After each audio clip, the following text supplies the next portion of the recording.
Bago ang lahat, mag-like na po kayo kasi ang hindi po mag-like, mamamatay po.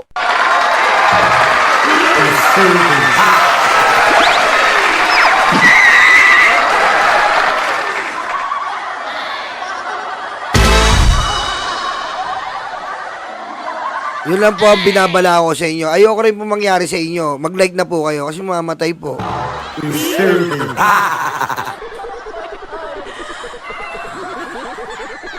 Bago natin talakayin yung mga nag-resign, ang mga nag-resign na yan, talakayin muna natin kung gaano ka-powerful at kalakas po si Jokno at si Laila de Lima. Tandaan niyo po, si Jokno po ay isang human rights lawyer. And when you say that is a human rights lawyer, he knows what is the middle point or the best part of endorsing yeah.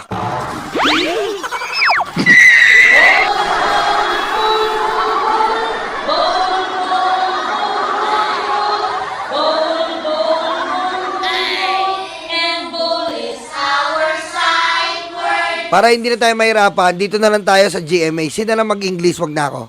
Attorney Chel Diokno napapasok bilang party list representative sa susunod na kongreso. Paglilinaw ni De Lima, hindi paghihigante sa mga Duterte ang pagtanggap niya sa trabahong inalok daw mismo ni House Speaker Martin Romualdez. Ano ka ba, Laila? Sabi ni Mia, okay lang yan. At sabi ni Bruno, that's it, it's fine. At sabi ni Johnson, sakay-sakay niya si Odette, ayos lang yan, ultihan mo ng ultihan.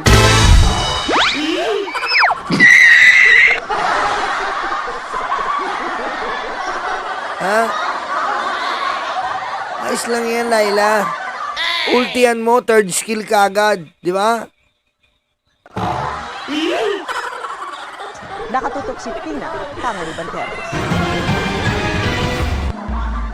Inaasahan na ang pagpasok sa Kamara ng party list nominees na sina... Oy, 1K na tayo. 300 pala yung likes mo. Maraming mamamatay pag hindi nag-likes. 1K na tayo. 300 pala yung likes.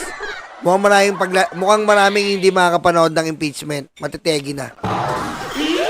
Laila de Lima ng ML Party List at Chel Diokno ng Akbayan Party List. Kapwa-abogado na may mahabang karanasan. Yan ha, kapwa-abogado, may mahabang karanasan. Si Laila de Lima, mahaba lalo karanasan yan. Yan ang kay Junel.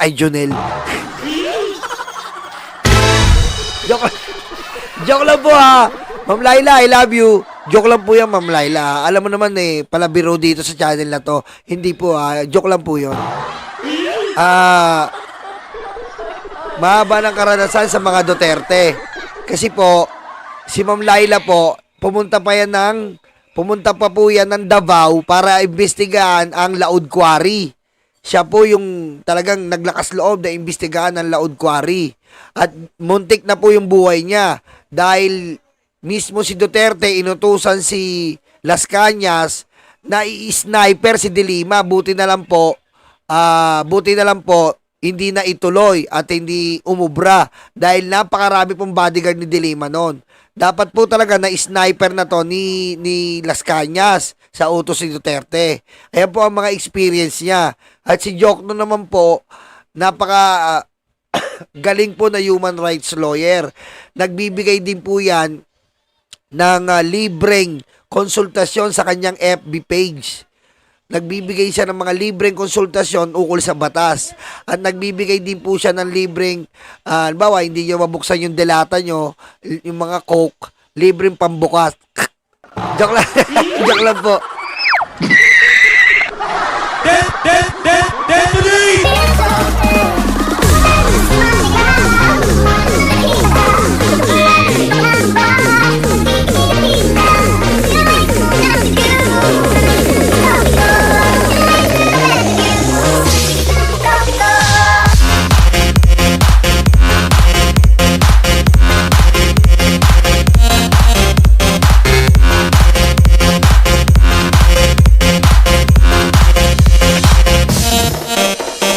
Hindi, puro biro lang po yan. Mahal ko yan, dalawa na yan.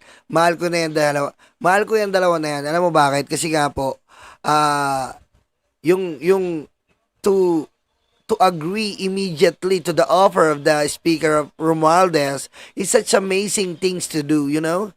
These two people that they didn't even think twice to the offer of the Speaker Romualdez is really amazing, you know. They will be the great factor in the impeachment in prosecuting Sara Duterte Tillelly.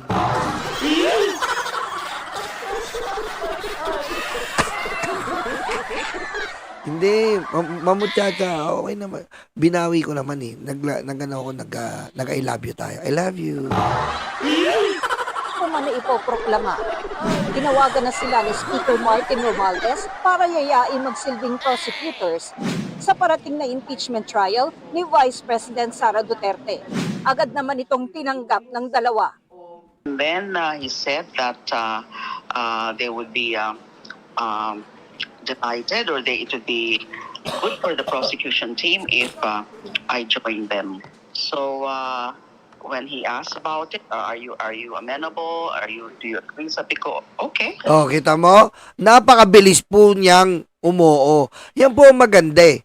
Yan po ang maganda sa dalawang to. Kahit na hindi nila inisip yung kulay. Kasi po ang mga Romualdez, alam na po natin yan, kaalyado ng presidente na pula.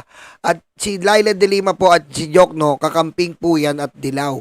Hindi po nila inisip yung mga bagay na ganyan. Basta lang po mabigay po ang hustisya para sa taong bayan. Kaya napakasaludo po ko po sa dalawang to. 'Di ba? Kasi inisip nila ang kapakanan ng taong bayan kaysa sa mga personal na alitan. Although at first I said, can I give it a serious thought and consideration? And sabi niya, we need your immediate answer because we are making plans already, etc. So I said yes. Oh, kita mo? Kaya sinabi niya daw po, biglaan, yes, oh. So, nakausap ko rin si Speaker. Si Sel Jokno naman. Ito po ang katapat ni Sara. No joke. I will assassinate them. No joke. Ano sabi nito? Joke, no?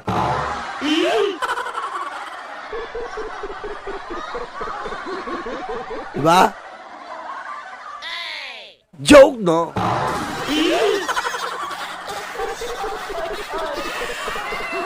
Kung ako'y bukas sa pagiging member ng prosecution panel. Of course, sabi ko ako'y open at ang matagal na namin hinahabol sa bayan ay magkaroon ng accountability ang ating mga Mamulalain ka man, Dag, shoutout. officials. Jovi, doon ka na sa kabilang channel, late ka na. Ayon kay Speaker Romualdez, sina De Lima at Jokno ay kasama sa mga pinakarespetadong abogado sa bansa. Ayan ha. Oy, oo nga. Ayan nga yung sinasabi natin eh. Janice Philippines ha. Janice Philippines. Diyan sa custom. Ayan sa custom. Sibakin lahat yan. Sa pa yung custom eh. Problema natin yan eh. Ayos ba, Kyoto? Natuto ka na naman ng English dito ha. Joke, no. Yo, joke. At gusto ko lang ipakita sa inyo, gaano ba katapang si Laila de Lima? Bibigyan ko po kayo ng throwback video na kung gaano katapang at para iparating natin sa baklang si Roque na inuud na ang puwet. Butas ng puwet. I'm not going to leave this country and escape anything because there is nothing to escape from. Yan ang matututunan mo, Hari Roque. Huwag kang aalis ng bansang ito kasi nga ang umaalis, duwag! Alex! May mga nag-a-advise na sa akin ng mga well-meaning friends.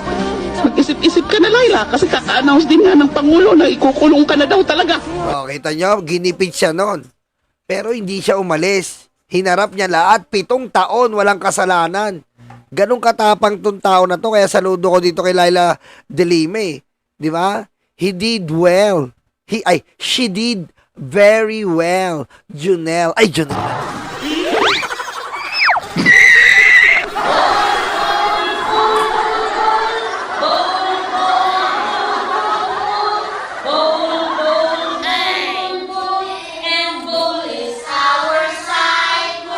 lagi na lang ako napapano eh. Paano ba mayayari talaga ako nito eh.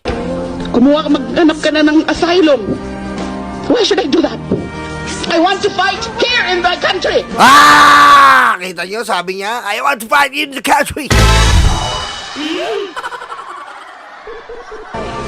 Di ba ako duwag? Oh, Harry Roque, narinig mo, hindi siya duwag. Ikaw, bakla ka na, duwag ka pa, wala ka pang matres. Tanga ka, bakla!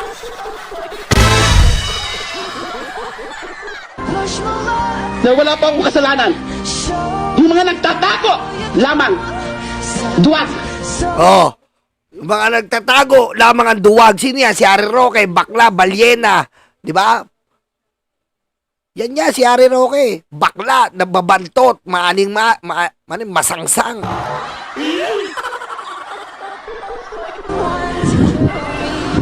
Ang umaatras. Hindi pa si Laila de Lima. Oh, hindi si Laila de Lima, si Harry Roque lang. Bakla, bakla, bakla! Naagnas! Walang matres! Subo!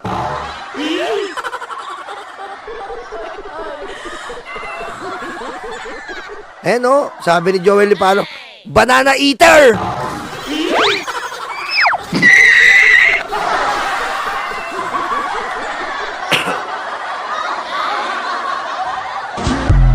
Oh, ayan po ha.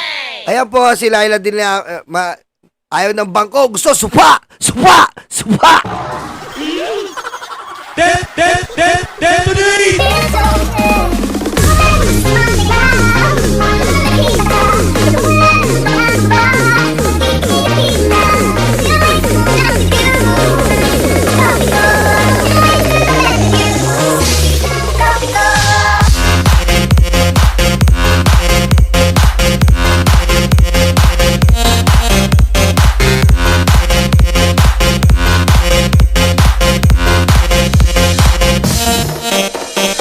Bakla!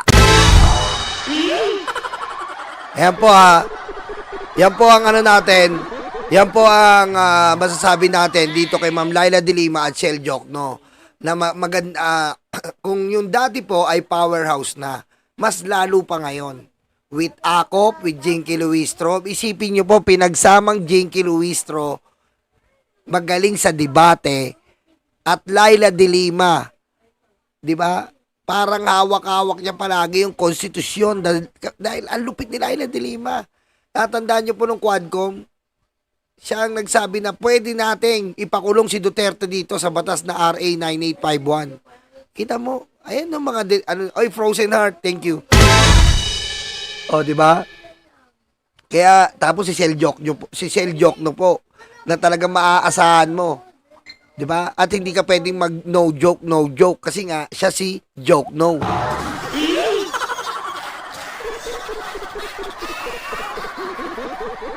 Ngayon dumako na po tayo dito sa ating press briefing kung saan ubos po ngayon ng mga gabinete.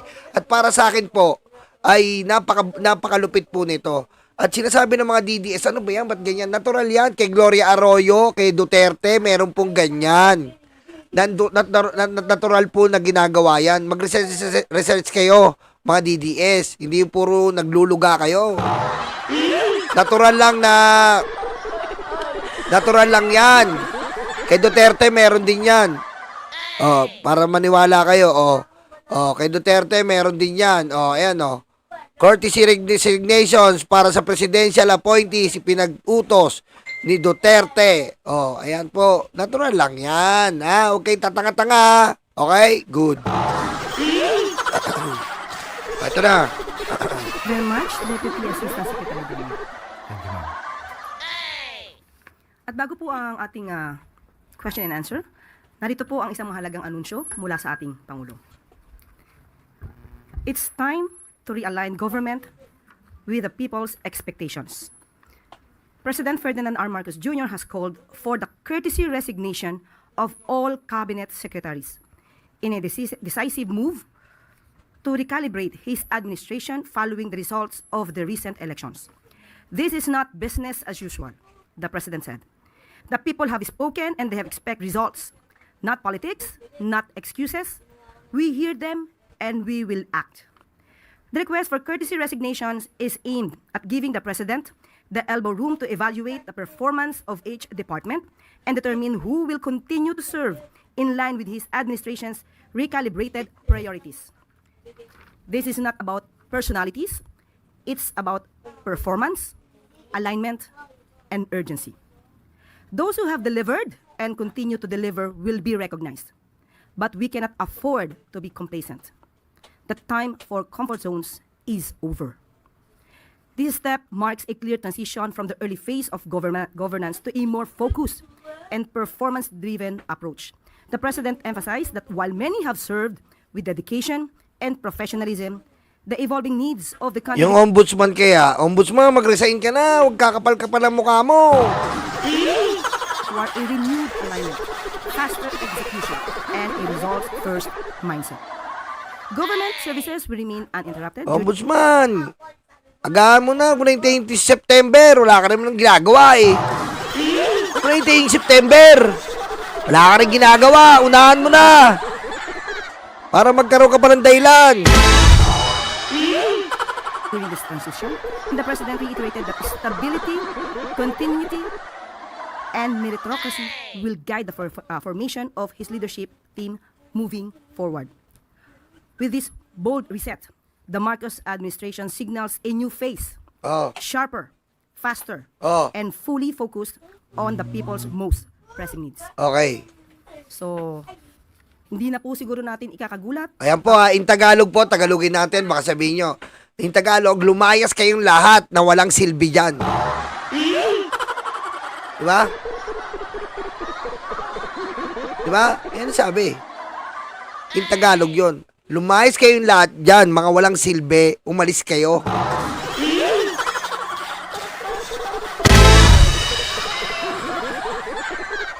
Oh. Ang pagtawag po ng courtesy resignation ng Pangulo sa kanyang mga cabinet secretaries, heads of agencies with cabinet rank, other heads of agencies, and presidential advisors and assistants.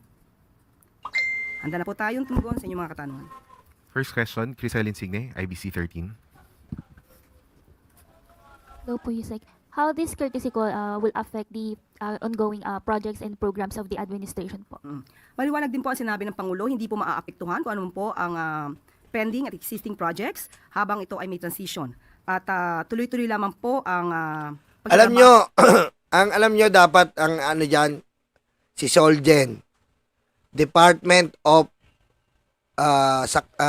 Customs. Yan po, mga walang visa yan. Solgen, sabi niya, si Digong daw ay hindi nag-commit ng crime against humanity. Ang galing, di ba? Sibakin nyo yan. Bureau of Customs, sibakin nyo yan. Bureau of Immigration, ang bagal ng coordination sa mga wanted, ang bagal ng coordination sa mga dapat na asikasuhin sa ibang bansa. Sibakin yan.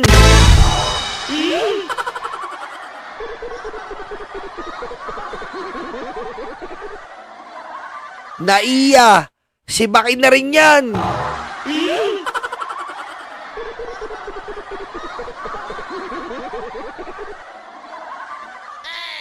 Oh, ano pa sibakin dyan?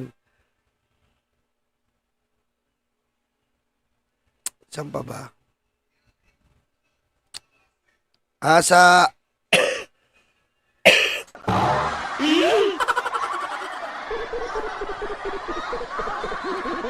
ayun nga yun eh, DFA eh. Diba?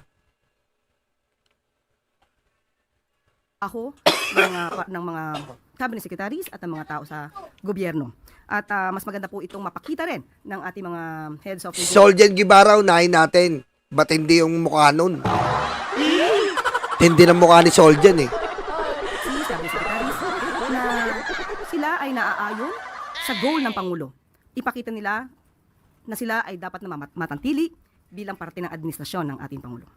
Sabi nga natin, walang puwang ang tamad at korap sa administrasyon ni Pangulong Marcos Jr. Ace Romero, Philippine Star. Yung mga ano po, halimbawa, nagpa-function kayo, i-retain naman siguro ng Pangulo yan. I-retain po yung, ano, yung sa PhilHealth, kapapalit lang, muchacha, maayos na yung PhilHealth ngayon. Kapapalit lang, di ba nun sa PhilHealth? Kapapalit lang. Kapapalit lang yung sa PhilHealth. Buwan pa lang yun. Kaya, ayos naman yung PhilHealth ngayon eh. Bigla ngang umayos, di ba? Pinakita ko sa inyo. Yung sa PhilHealth, baka i-retain na yan. Kasi sa ano eh, yung Department of Health, yan. Yan, Department of, ayan no. Ayan, yung sa ano, Department of Agrarian Reform. Ayan, tsaka yung sa ano, saan ba to? Saan ba to? Saan ba to? Saan ba yung kalikasan? Yung kalikasan?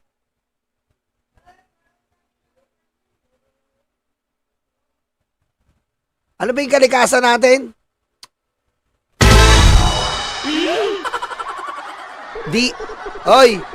DNR. DNR. Hello? DNR.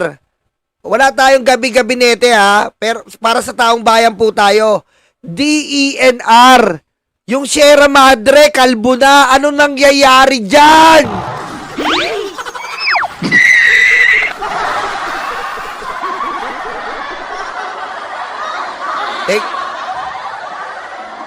Eto, papakita ko lang po ha. Ano nangyayari dito, DNR?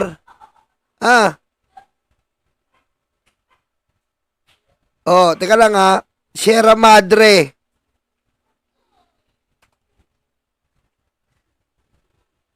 Eto, DNR. Ano ba kayo? Tulog ba kayo dyan? Ha? Paano nangyayari to? DNR! Ano nangyari dito?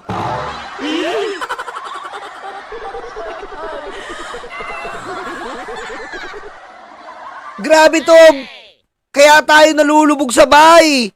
Huwag yung pangarapin maging Davao tayo, laging nalulubog.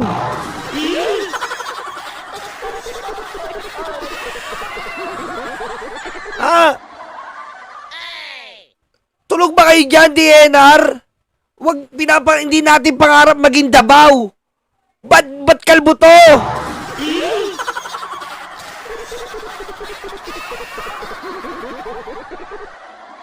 Paano nangyari to, DNR? Nakalbo na ang Sierra Madre.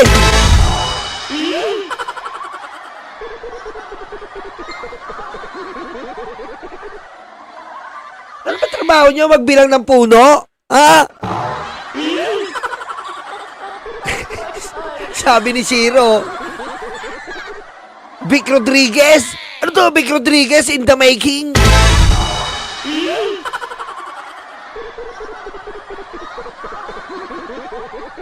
Ang DNR to. Ano nangyari dito, DNR? Ba't naging ganito to? Ang sabi sa post, oh. Ang sabi dito, ayan, trending. Sierra Madre in Isabela facing deforestation due to mining. Ayan na, mining pa po sang...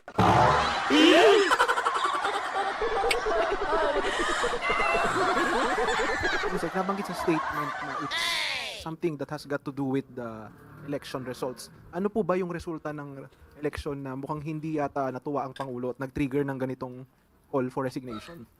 Aminado ang Pangulo na kulang. No, kulang sa kanyang paningin, nakulangan siguro ang taong bayan sa naging performance ng gobyerno, kaya hindi nila nakuha yung pinaka-target na numero, especially sa Senado.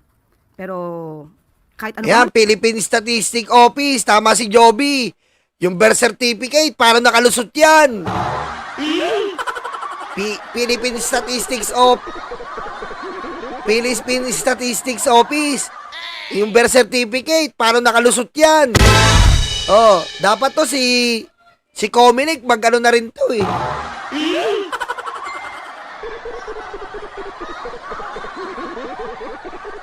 Sorry Comelec Comelec, ang labo mo eh. Ang dami mong palso eh. Yung 4K, yung mga ayuda party list, hindi dapat pinayagan yan eh. Dumami lalo. Anong nangyari sa atin? Hindi ko naman sinasabi, hindi nakalusot ang bumbero ng Pilipinas, nagagalit ako. Siyempre, lugi pa lang sa pangalan na eh. Biro mo, marginalized sector ang nire-representahan ng ang bombera ng Pilipinas. Tatalunin ng 4-piece. Anak ng weteng, oh. Anong mga, ano yan? Anong mga party list yan? Duterte Dugyot. Anong mga party list yan? Oh, dapat, ewan ko. Man yan, kung ano man maging resulta, ganito pa rin dapat ang gawin ng ating Pangulo, mas mapabilis pa rin ang performance ng administrasyon. Yun din po talaga ang nais ng ating Pangulo. Referring to 12-0 po yung number na sinasabi niyo, target. Mas maganda kung 11-0. Yeah, mas maganda po. So hanggang kailan po kaya yung Ay, wag naman. Si Angara nag-resign pero feeling ko i-retain yan. First choice ng Pangulo yan eh. I-retain yan. Ang ganda ng ginagawa ni Angara ngayon. Ang ganda. Yung sa DOH po, hindi po pwede mag-resign kasi po, ito po, ito, pakita ko lang sa inyo ha. Hindi po pwede mag-resign yung sa DOH kasi po, maganda po ang ginagawa ng DOH. Ayan, no? Romualdez Marcos Jr. to deliver his remarks. WHO Director General Tedros. Itinalaga po siya sa WHO bilang, ayun, maganda po yung ginagawa niya. Baka sinasabi niyo po yung sa PhilHealth. Pero yung sa DOH po, kinilala po siya ng World Health Organization eh. Adhanom Ghebreyesus, Excellency, distinguished delegates, ladies and gentlemen. The Filipino DDS, ayun yung weak leader oh. Kita mo, nakikinig yung buong mundo. Yan ang weak leader. people salute the 78th World Health Assembly for its pivotal role as a community of nations that will herald tremendous transformation in multilateralism for global health. The WH presidency, entrusted by fellow member states of the Republic of the Philippines, is therefore a medal of humility and honor for the Filipino people. We dedicate the nomination to all the health workers, including the many Filipino health and care workers around the world, to the unsung heroes of the post-pandemic recovery, and we pay a special tribute to the sectors who struggle every day to access healthcare. As a country that stands alongside the pathfinders and bridge builders of nations, we attach great importance to our abiding commitment to promote and protect the health and well-being of the human family. Ayan o, ayan po ha. Nagsasalita po si BBM dito sa World Health Organization regarding po sa kahinatnan ng pandaigdigang kalusugan. At dito po kinilala si DOH Secretary. Diba? Hindi na natin tapusin. Gusto ko lang sabihin sa inyo. Balik na tayo kay yung maging action ng Pangulo, yung kailan po namin malalaman yung magiging resulta ng inyong review sa performance? Kailan malalaman sino po yung mare-retain at sino po yung aalisan niya sa cabinet? Kung mapapansin niyo po sa bawat salita ng Pangulo, ang gusto niya ay mabilisan. So asahan niyo po ang mas mabilis na aksyon dito. Hintayin na lamang po natin dahil ka-announce lamang po ito kahapon. Salamat po. Alvin Baltasar, Radyo Pilipinas. Yusek, I believe doon sa part ng courtesy resignation na iniutos ng Pangulo, i-reviewin yung kanilang performance. Ang tanong ko, Yusek, sino-sino yung bubuo doon sa review committee? Ano yung composition nila? Sino-sino sila? Ibibigay na lang po namin ang detalye patungkol dito at ibabato namin ang katanungan na yan sa Office of the Executive Secretary. Yusek, follow up na lang. Doon sa mga nagbigay ng resignation, hindi namin nakita yung Office of the Solicitor General. Ayan na! Just to... Ayan na, Office of Solicitor General. Ayan na, talagang inahanap talaga. Sabi ko sa inyo eh. Sabi ko sa inyo. Talagang paborito yan. Si Office of Solicitor General. Napakalupit niyan. Sinabi niya si Digong, wala daw kasong crime against humanity. Tao ka pa ba?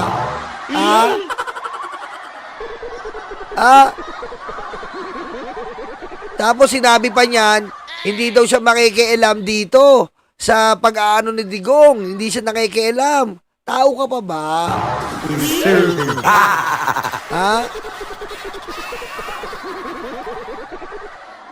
Tao ka pa ba? Kahit mayroon please enlighten us. Kasama ba ang Office of the Solicitor General sa miyembro ng gabinete ng administrasyon. O, kita mo, nararamdaman din ng ibang media eh. Kailangan umalis ka rin dyan, Soljen. Alis, Soljen. Soljen. Kasama po ang Office of the Solicitor General Yan. na kailangan mag-submit ng courtesy resignation. Yan! Yan, naalis na ang ahas. One down. One down. So in the fires in the ringer. One down. See the light with its word. One down. Alis ang mga ahas. Yan. Alisin na yung mga ahas sa gabinete. Next question, Jean Mangalus, philstar.com. Good morning. What are the metrics? We know that we want fast action from these cabinets, but cabinet secretaries, but some of their agencies are for long-term action. So, ano yung metrics na tinitingnan ng Pangulo?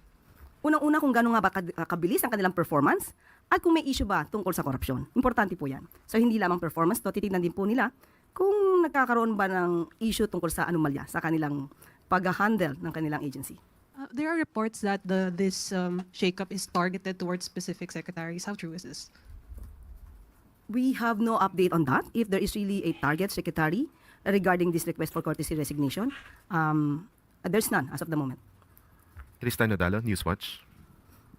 Hello po, Yusek. Good morning. Ma'am, ito po bang desisyon ng Pangulo is also one way of showing na, di ba yung nabanggit niya sa podcast niya, he wants to be respected, pero nasabi niya baka mas gusto niyang feared ang next na approach niya. And then, Lahat po nag-submit. Lahat po nag-submit.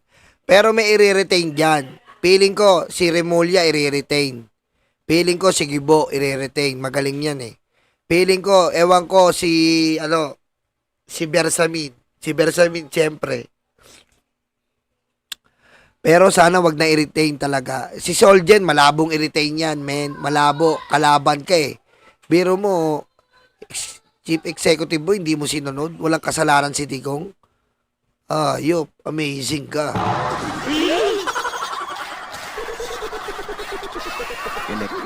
So, sabi kailangan ng Pangulo ng bastonero sa government para talagang may matakot. But ito po ba ipagpapakita ng Pangulo na hindi niya kailangan ng bastonero because siya kaya niya pong mag-act ng sarili niya or mag-decide?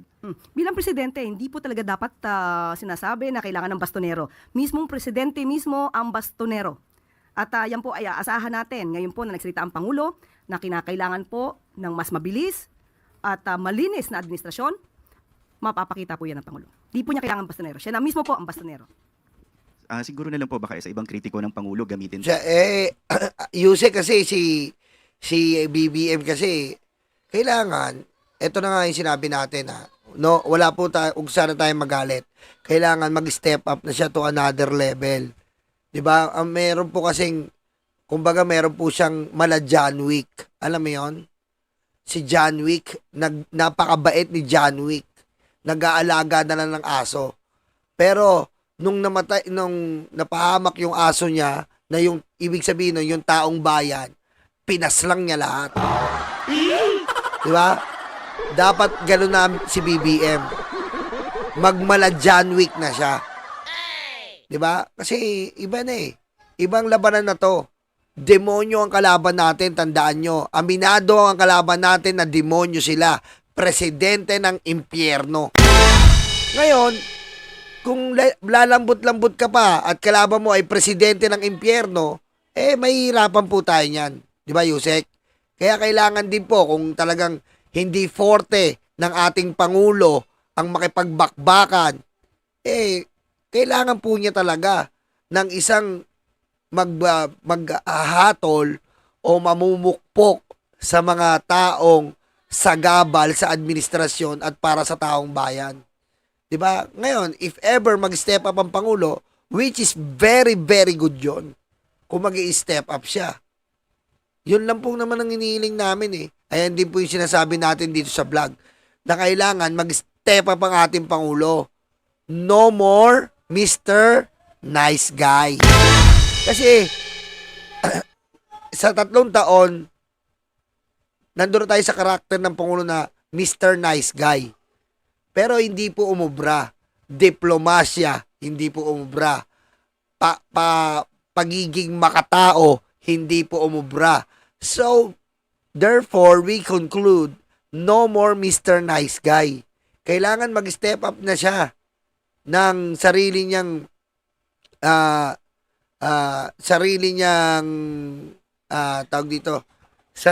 deklarasyon na hindi na pwede ang mga kukupal-kupal at luluga-luga ngayon.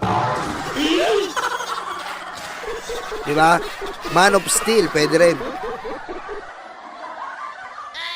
Diba? Kasi kung talagang ganun ang ano yun niya, para mabilis ang approach. Itong mass resignation or courtesy resignation ng cabinet secretaries, yung timing po nung decision na to, why is it, ito yung nakita ng Pangulo na best timing to do a revamp of his cabinet secretaries? Tandaan po natin, nung una pa lamang po ako na-appoint as a press officer, nabanggit na po natin yan kung may kinakailangan mga revamp. Sabi ko, wala pa pong update, pero talagang yan po ang ginagawa ng Pangulo, makita at ma-monitor ang trabaho ng kanyang mga heads of agencies at mga departments. So hindi lamang po ito ngayon. Talaga pong nire-review. Tandaan po natin, marami na natatanggal bago pa nagkaroon ng eleksyon.